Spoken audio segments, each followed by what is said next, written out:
All right, yo, yo, yo. Can y'all hear me? Can y'all hear me? Shalom, shalom. Grace and peace be unto the 12. Um, yeah, my other sound thing I turned down. All right. My bad. Hey, shalom, shalom. Like I said, happy new year. Grace and peace be unto the 12. We are in the first day of the new year. As I said, good morning, good morning. We close to the afternoon, but hey, we here. Katrina, I see you in the building. Shout out to you, shout out to you. What's going on? Grace and peace. Lawa, see you in the building. Grace and peace be with you. Sarah, hey, see you in here and Will. And thank y'all for letting me know that the sound was not working. Appreciate y'all, appreciate y'all. Hey, that's what support does. Support helps you to kind of see what's going on. Yalasia, I see you in the building. Grace and peace be with you. Shalom, shalom. Happy Sabbath to you. Happy Sabbath. I say happy Sabbath. Happy new moon. Happy new moon. First day of Abib. And we know the first day of Abib means we're in the new year and we are closer to the time we got delivered from Egypt and we are getting ready to, well, our forefathers get ready to depart into the wilderness. Like I said, good morning. Hey, and don't forget, like Elijah said, like, share, and subscribe. Continue to add to the channel. Let's help build up this, not just build up this channel, but build up the reach that we are getting to spread the word of the Most High God. I'm talking about the word of the Most High God as it is written, that we understand that the Lord has given to us, what He's given to me to give to my fellow brothers and sisters, so they can understand it and then expound upon what I've given them, and the Lord can reveal more to them. But let's continue to spread this word. And if we're not spreading this word, we need to really look inside ourselves and see why we're not doing it. If we're not doing it for a certain reason, we need to check that spirit. So let's get on into it, though. We're gonna go over Psalm chapter 64 today.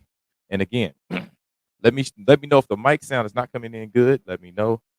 Let me know. I'll have to make some adjustments. But yeah, we are going to Psalm 64. Let's go to Mark chapter 14, verse 3, and we'll start. Mark chapter 14, verse 3.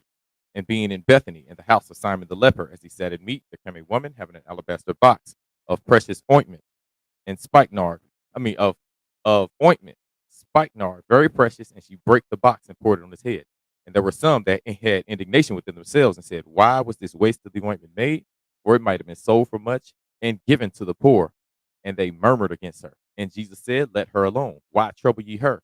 For she hath wrought a good work upon me. For ye have the poor always with you, but me you have not always. She hath done what she could. She has come aforehand to anoint my body to the burying. Verily I say unto you, wheresoever this gospel shall be preached throughout the whole world, this also that she hath done shall be spoken of for a memorial of her.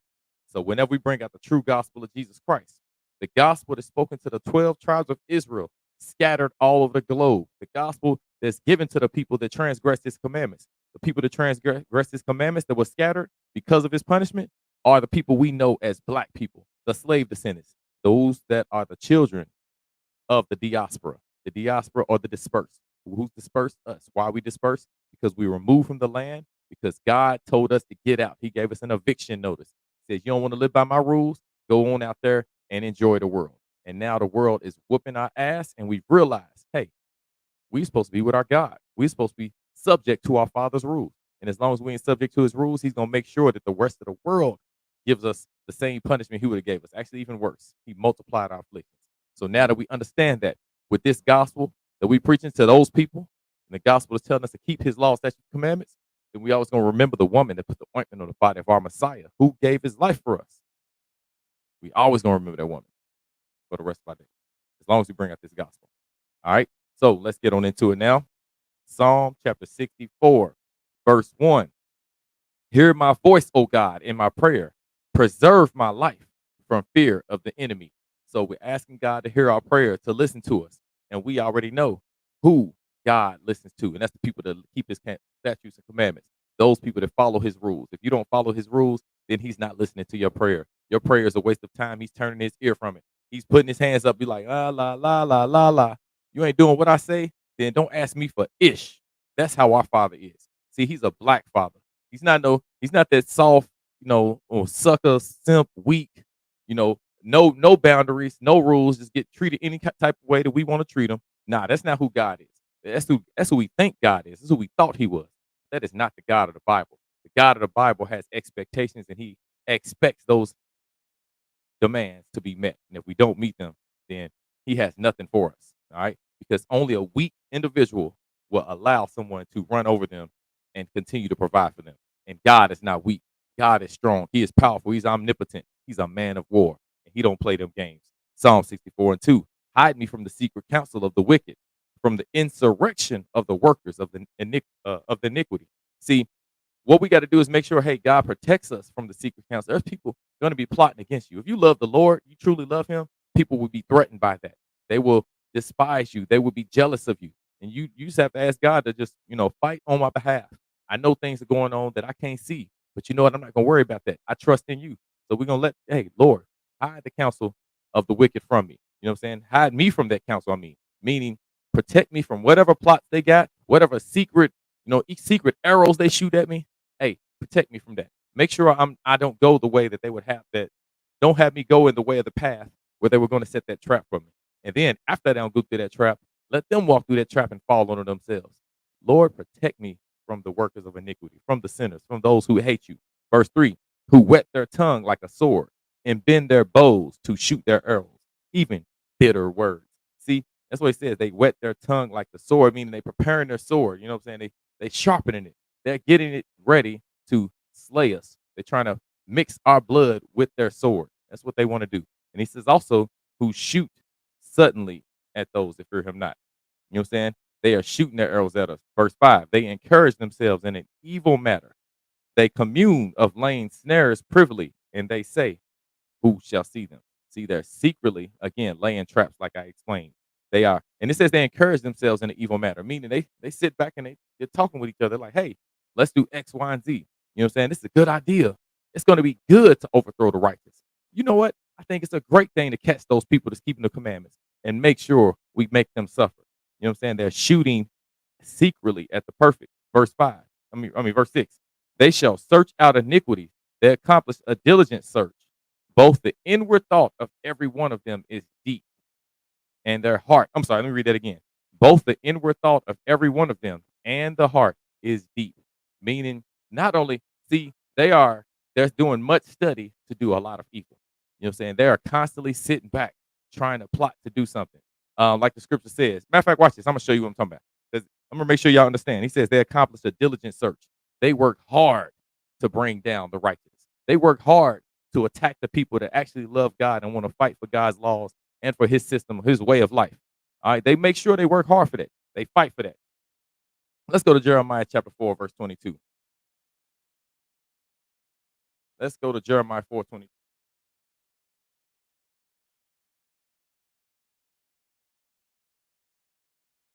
Jeremiah chapter 4, verse 22. Jeremiah chapter 4, verse 22. For my people is foolish. They have not known me. They are sottish children, and they have none understanding. They are wise to do evil, but to do good, they have no knowledge. See, when it comes to doing evil, when it comes to doing foolishness, when it comes to hurting somebody or just sitting back and trying to find a reason to be lazy, trying to find excuses, they can find excuses or they can find reasons to overthrow somebody. They can always come up with something that is not right. Why? Because everything that is important for them to do is evil, is wrong, is bad. They want to do wickedly to everyone because in their heart, they believe evil is good. That's what they feel. That's what they want to do. So since they feel that way, they are going to be wise to do evil. They're going to go hard. They're going to put so much effort into doing the wrong thing to the right people. Why? Because their inward thought is deep. They think deeply. They think hard on those things. And it does not work on the righteous. But that's how they keep trying. Verse 7. But God shall shoot at them with an arrow. Suddenly they shall be wounded. You see, that thing y'all got to understand is we have the Lord God of Israel on our side. That is something you should always remember. He says, God shall shoot at them. They're going to secretly shoot you with an arrow. But for one, he's going to block them. He's going to have that hedge of protection around you. He won't let nothing touch you. He won't let them alter your mind or alter your physical appearance. You're not going to let them do anything to you. You got him fighting for you. And you always better appreciate that. And you better feel like that inside. You got to always keep that because if you keep that, then you'll be encouraged and you're going to always walk the way you need to walk because you know who's fighting for you. You know who's in your corner and he's telling you what to do. He's telling you, watch for the hook, watch for the left. You know what I'm saying? Watch for the overhand right. He's going to keep you protected. And what you got to do is obey his voice. You obey his voice, then you'll be in a great situation. But if you don't obey his voice, then you'll be in a bad situation. And you're going to be hurting. You'll be crying out. So you better make sure you're paying attention and you're with him. Because when something bad does happen, and then you get in your feelings and you crying and stuff and you all upset, and then it's like, well, I told you to watch for the hook. You got hit with the hook, and now you in your feelings and crying and acting like some little girl. Gay! Stop doing that. What you should have done is took heed to the scriptures, took heed to his advice, his direction, and listened and be like, oh, well, you did tell me this. Why am I mad about it? You told me. I didn't listen. That's my fault. I should take accountability of that. Or I listened to it, but I thought I would be okay. And I got hit with the hook anyway. I didn't do a good job. So you know what I got to do? I got to step up and improve myself. Instead of getting in my feelings, I got to realize, hey, I am to do what he said. And if I don't do what he said, accept the fact that it's my fault I didn't do it. Not blame God before. Those people that blame God, those people are they in Christianity. Those people that blame God, they serve Islam. I mean, they serve Allah. They serve Buddha. You know what I'm saying? Those people that blame God, they are atheists. They are contrary to what God tells you to do. But us to keep these commandments, blaming God, We don't do that here. nah, it's not part of our makeup. We stay far away from that. We make sure we give God all the glory, all the credit, because we appreciate what he does for us. He is fighting for us. And that's why he says, verse 7, read it again. But God shall shoot at them with an arrow. Suddenly they shall be wounded. You see, soon they're going to try to plot against us, but he said God's going to hit them. They're going to be aiming their gun at us. They're going to have their little scope on us trying to snipe us. And God the whole time from the heavens is aiming at them. And while he's aiming at them, they like, oh, about to get him. Yes, I got him. I'm already take him out. The guy sitting here laughing himself like, got him. Got him. he's like, oh, I had you. The whole time you was in my sights. You think you was going to take out one of my righteous? Incorrect. Not happening. You believing in lies, and you might as well Stop the cap. don't do it. Stop lying to yourself because it's the wrong thing to do. It's going to take you the wrong way. Let's read on though. Psalm 64 and 8. So that shall make their own tongue to fall upon themselves. All that see them shall flee away. So the things they're going to say, they're going to eventually they're going to give away their own position. They're going to say things and they're going to reveal their true nature, the true evil within themselves. They're going to show that they believe Evil is good. they're going to show that they believe wrong is right. You know what I'm saying? They're going to show that. They're going to reveal that. And they're no longer going to be hidden. You're going to be like, okay, I see you for who you are. I'm glad I know now. Now I know how to rock. Now I know how to move around you. So I'm not going to be afraid. I'm going to be upset and hurt because I understand that the Caucasians, the Arabs, and the Chinese, all those other people, we know that they are against us. We know they're enslaving us. We know they're oppressing us. And to this day, We know they're oppressing us to this day. We understand that. But our own people that's supposed to love us, a lot of times we don't understand that. We forget the fact that the people that's supposed to be in the truth, they're supposed to love God, supposed to be wearing fringes, supposed to have gave up pork. We would think they gave up hating their brothers and sisters, but they haven't. So what we got to understand is, they were telling themselves, you just do your thing. You continue to walk this walk and let them fall upon their own sword. Verse 9, Psalm 64:9, and all men shall fear and shall declare the work of God, for they shall wisely consider of his doing. See, once that person that tried to take you out, once they try to secretly hide a trap for you, and the Lord puts that trap and causes them to fall in it, once that happens to them, everybody's like, oh, once they see that God said to him, Got him. Got him. once the joke is on them, they're going to realize, it says they're going to see and they're going to fear the Lord. They're going to be afraid to be like, oh, okay, he's not to be played with.